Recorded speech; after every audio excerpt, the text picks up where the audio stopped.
بسم اللہ الرحمن الرحیم۔ السلام علیکم۔ پلیز چینل کو ضرور سبسکرائب کریں۔ کتے کی تخلیق کیسے ہوئی؟ کتے کو نجس کیوں قرار دیا گیا؟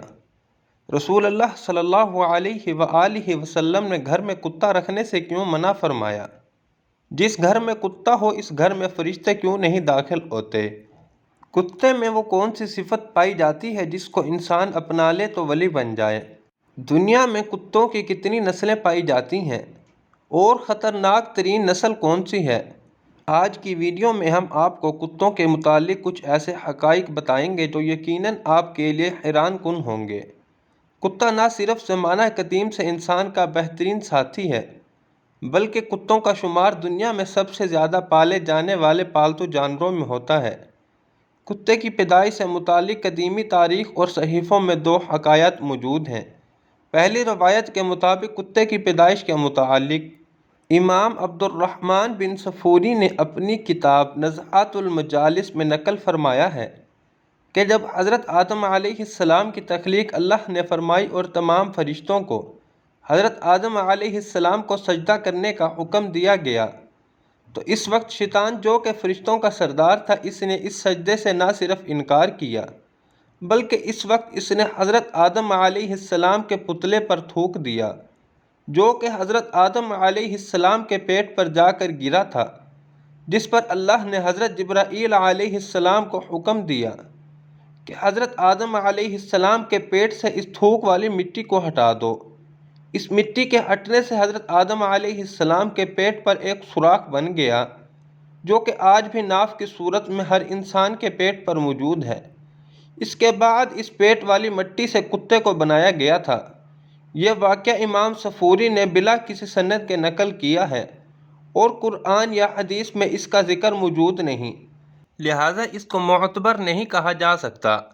دوسری حکایت نور المبین نامی کتاب میں موجود ہے جس میں حضرت علی رضی اللہ تعالی عنہ نے ہمارے پیارے نبی حضرت محمد صلی اللہ علیہ وآلہ وسلم سے دریافت کیا کہ کتوں کو کیوں پیدا کیا گیا اور انسان کو اس کو اپنے گھر میں رکھنے سے کیوں منع کیا گیا؟ اس کے جواب میں حضور صلی اللہ علیہ وآلہ وسلم نے فرمایا تھا کہ جب حضرت آدم علیہ السلام اور بی بی حوا علیہ السلام کو اللہ نے زمین پر بھیجا تھا تو وہ دونوں خوف سے ایک پرندے کی مانند کانپ رہے تھے۔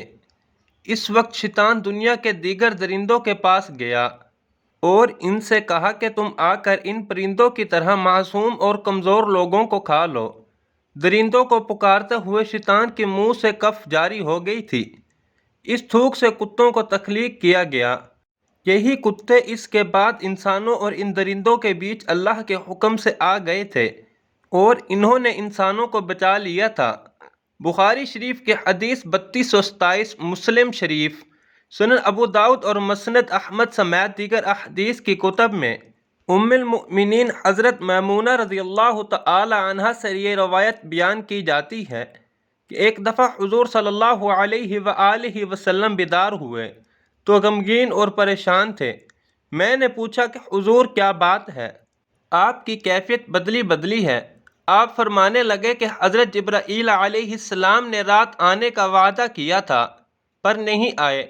پورا دن اسی طرح گزرا، پھر آپ کو یاد آیا کہ ہمارے بچھونے کے نیچے کتے کا ایک پلہ ہے۔ حضور صلی اللہ علیہ وآلہ وسلم نے اسے نکالنے کا کہا اور اپنے دستے مبارک سے اس جگہ پانی چھڑک دیا۔ اگلی رات حضرت جبرائیل علیہ السلام آئے اور کہا ہم اس گھر میں داخل نہیں ہوتے جہاں کتا ہو۔ کہا جاتا ہے کہ کتے میں ایسی صفت کون سی پائی جاتی ہے جسے اگر انسان اپنا لے تو وہ ولی بن جائے؟ وہ صفت وفاداری ہے۔ دعا ہے کہ اللہ تعالی ہم سب کو اپنے حفظ و ایمان میں رکھے۔ آمین یا رب العالمین۔